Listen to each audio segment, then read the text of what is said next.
Chaque jour, Charles et Carole vous présentent la leçon de l'école du sabbat.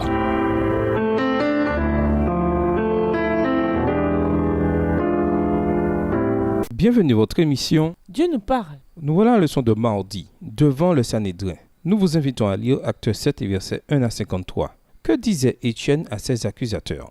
Les accusations portées contre Étienne ont entraîné son arrestation et son procès devant le Sanhédrin.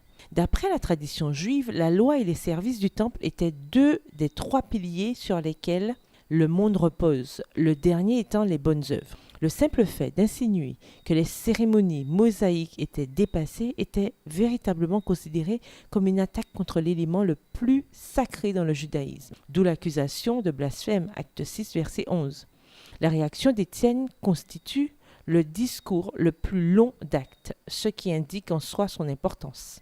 À première vue, ce discours semble n'être rien d'autre qu'une récitation un peu rébarbative de l'histoire d'Israël.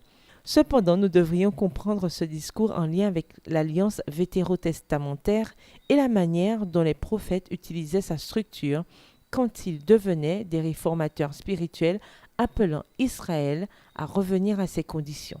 Quand cela arrivait, ils employaient parfois le mot « rib » en hébreu, dont la meilleure traduction est probablement « procès de l'alliance », pour exprimer l'idée de Dieu qui entreprend une action en justice contre son peuple, à cause de leur échec à garder l'alliance. Dans Michée 1 et 2, par exemple, rib apparaît 3 fois, puis suivant le modèle de l'alliance au Sinaï, Exode, les chapitres 20 à 23.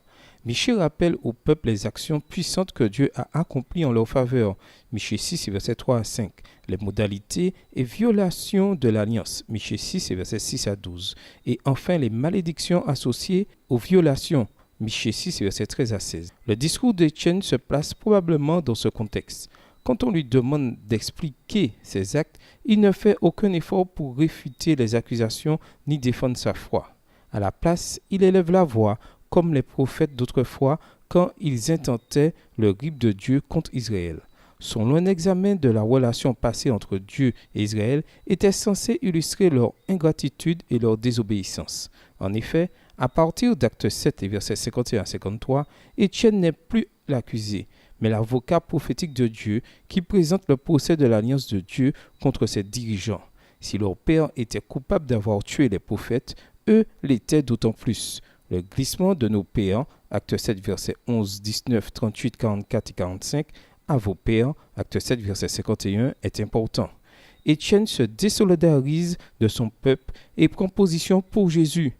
Le prix à payer allait être considérable, mais ses paroles ne trahissent aucune peur, aucun regret.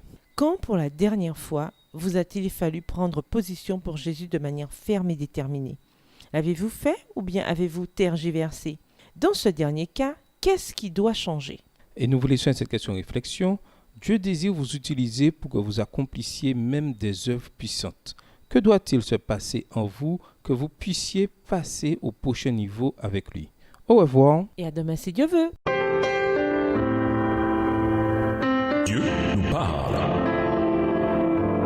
Chaque jour, Charles et Carole vous présentent la leçon de l'école du sabbat.